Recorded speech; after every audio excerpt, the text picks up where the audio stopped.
90% of the people that ask me about online percussion classes or courses, when they introduce themselves and tell me about their experience learning music, use some of these arguments. I have no ear for music. I have no rhythm. I have no talent for percussion. I'm too old to learn to play percussion. For music, I'm absolutely deaf. I'm absolutely incompetent to play musical instruments.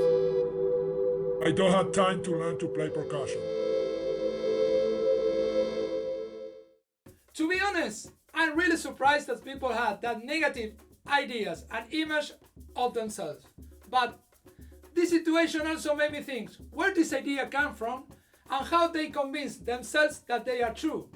If you use any of these arguments and assume that music and percussion is not for you, forget about it, because any of these ideas are true. In this video, I'm gonna debunk all these limiting beliefs so you can start your learning path in percussion. Follow me.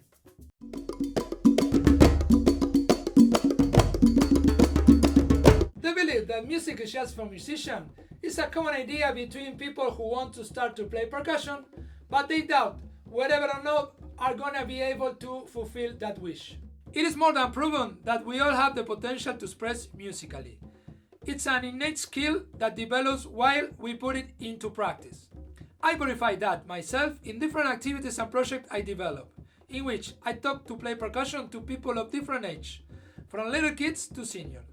People that obviously didn't have any kind of musical background and for whom that was not an impediment and who were able to happily fulfill to start their learning path in percussion. As I said in previous videos, the ability of expressing musically is innate in us, and it can be awakened and developed by music learning or music practicing in any stage of our lives.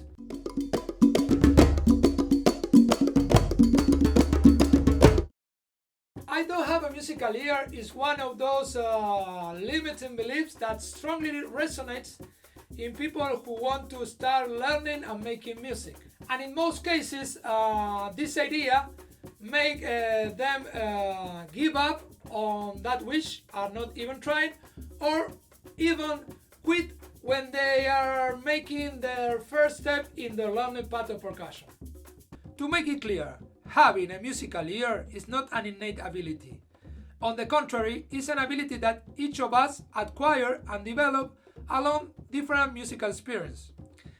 In that way, our curiosity and musical concerns are the engine, and music practicing with an instrument, listen to music and song, and musical interpretation are the main means to stimulate and develop our ability to listen and understand music.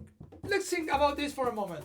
Music is a language, like for example English, Spanish, Chinese. So in a way, the process of learning and understanding the music language is similar to any of those languages. So, can you say that you don't have, for example, an ear for the Spanish or the English or the Chinese? Clearly no. Actually, if you don't understand any of them, it's because you never learned them and never used them. So, the minute you start learning about them and use them, writing, reading, speaking, you're gonna be gradually understand them a little more. So the same criteria applies to music language. Music is learned progressively and by practicing. So what's commonly known as a musical ear is just an ability that any of us has and can start developing in any stage of our life, and that can improve with the progressive study of a musical instrument.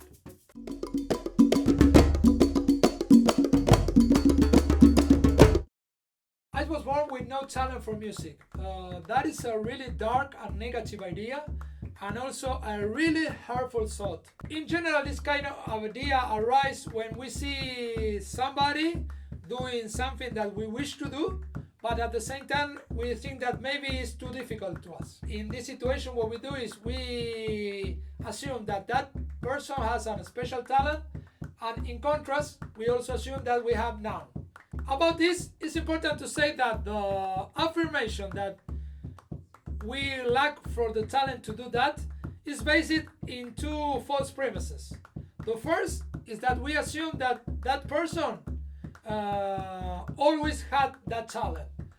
And the second is that we assume also that that ability pop in his hands the minute he decides to do that thing that we wish to do. The thing is that we are living in an era in which we have access to a huge amount of information. Every day we watch hundreds of people that show us a specific ability that they have or something they can do. When we see them, our desire to learn to do that arises. Also, at first glance, it seems simple and easy to do. But then, when we try to do it, but we don't get it right at once, we get frustrated and quit doing it. Mostly, it's in that moment where the lack of talent beliefs arise, reinforcing in ourselves the wrongful idea that we are not talented enough. As I said before, that's a big lie. What YouTube, Facebook, Instagram, and TikTok videos don't show is that in order to achieve to do what is shown in the video, any person has to go through a learning process in which there is a lot of trial and error, a plan, and an earning path, and a lot of time of practice. To be clear, for some people, music comes more easily. However, that doesn't invalidate the fact that if you don't have that kind of abilities, you can make music and develop your own musical talent. To sum up, there is no hard evidence that say that from the beginning to learn to play percussion, you have to have a specific talent.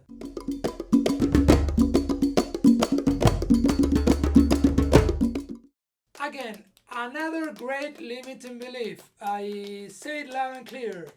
Rhythm music is not needed to start learning to play and make music.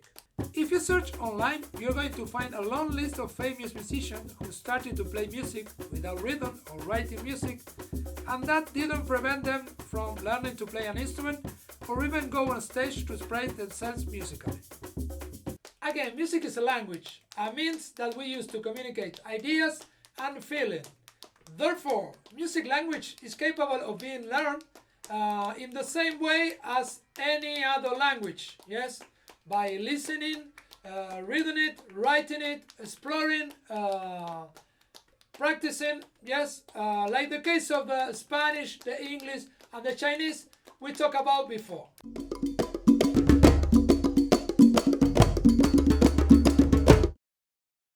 I'm not creative. What a heavy and negative thought, and also so unverifiable. But let's take a moment to see how these limiting beliefs works. In general, with limiting beliefs, what we do is assume that something that has no real support and we can check is true, and that debunks any other argument. So if you take a moment to think about this particular limiting belief, you're gonna see that in reality, learning and playing percussion is what are gonna make you more creative and not the other way around.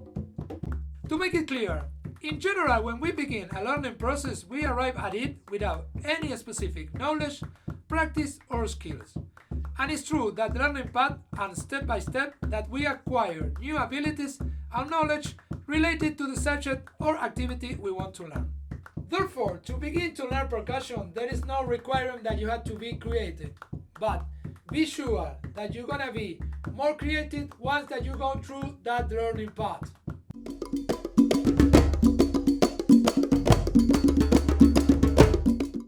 As in previous limiting beliefs, there is no hard evidence that says that age is a key factor in learning to play percussion. However, many times social prejudice make us believe that at certain age we are not allowed to do some things that not suit our age, or maybe belong to little kids or young people. Bottom line, we have to avoid to play fool and act like grown-ups. On the contrary, I think that a full and happy adult person is someone who can connect with his sensitivity, his ability to play, his own creativity, and who can positively channel their emotion through artistic expression, generating well-being both for himself and for the rest of the people with whom he shared those moments. Being that said, I strongly believe that we have to put our wishes first and forget about social prejudices and dare to achieve to do that thing that we wish to do. So, if this is the limiting belief that is preventing you to start learning to play percussion, forget about it because it's false.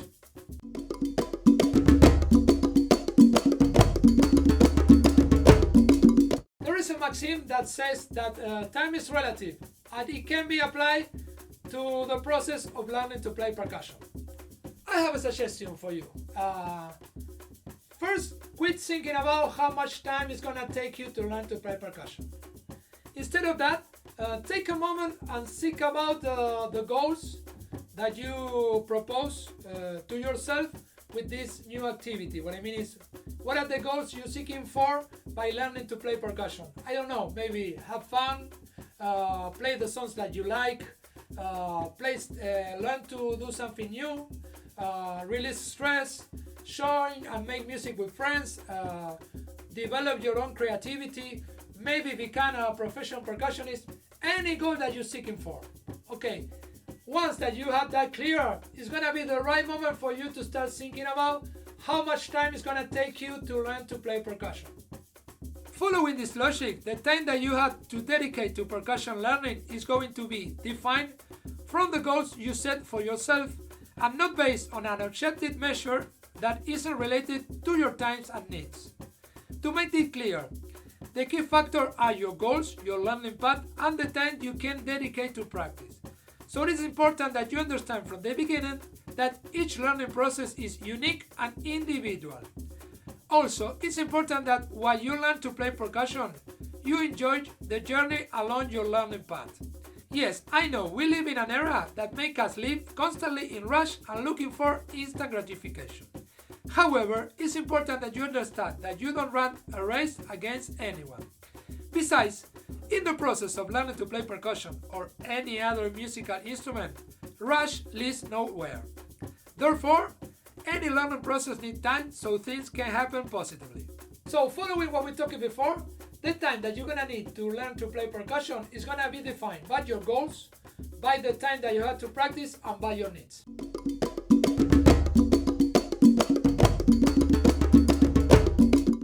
In this case, I propose a change of focus. What I mean is, instead of thinking about the amount of time that you think that you're gonna need to learn to play percussion, I propose that you focus on the quality of the time that you have to learn and to practice percussion. In this way, you're gonna be able to think about how to optimize the time that you have for your practice routine and how to make them as effective as possible. So this is quality over quantity, and in order to be able to do that, you have to build like a learning path in which you can order all the steps that you have to go through to achieve the goals that you set for yourself. There's a lot of ways in which you can organize yourself to learn and practice percussion, but in the end, they are all result in 3 basic points. First, you have to present and focus on each practice routine. What I mean is, you have to avoid any kind of distraction that may interrupt you and steal your attention. Second, you need to have well-defined practice routines that help you develop good practicing habits. In this aspect, learning to play percussion is similar to going to the gym. What I mean is, you need a routine that organizes the different exercises you need to do to improve your playing craft with your percussion instrument. So, you have to go through the different exercises following an established sequence that allows you to organize and optimize the time you invest in practicing percussion. You can organize yourself following this sequence. You can start with a warm-up routine in which you are going to focus only on some specific hand technique exercise. In that way, you're also going to set up your body and mind in an optimal state for the activities that you are going to carry out later.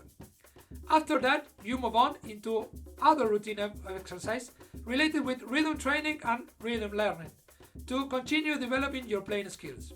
Last, to close your practice routine, you move to the part of the session in which you are applying everything you practiced before into making music.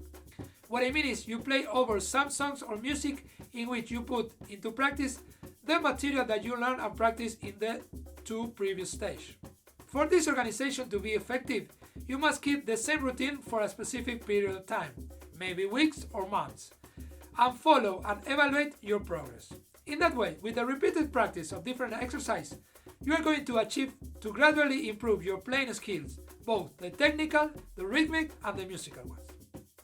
In the end, a great achievement like learning to play a specific percussion instrument is no more than the sum of smaller achievements that help us to acquire the knowledge and the skills to move forward and reach that final goal that we set up for ourselves. So practice sessions has to be organized in a way that each sessions or group of sessions has to close with the achievement of a little goal, like can be learning to play a rhythm or solve a rhythm exercise, or maybe learn to play a song, a particular song. But I mean, any goal that get us closer to that final goal that we set up for ourselves.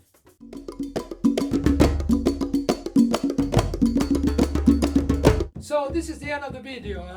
Before I end the video, I want to repeat a concept that I say in most of my videos, that is, percussion is for everybody and everybody can learn to play percussion. So you don't need any particular condition or skill to start your own learning pattern percussion. So what you waiting for? Cheer up! If you like the video, please subscribe and leave me a thumbs up. And if you want, leave a comment. I see you in the next video.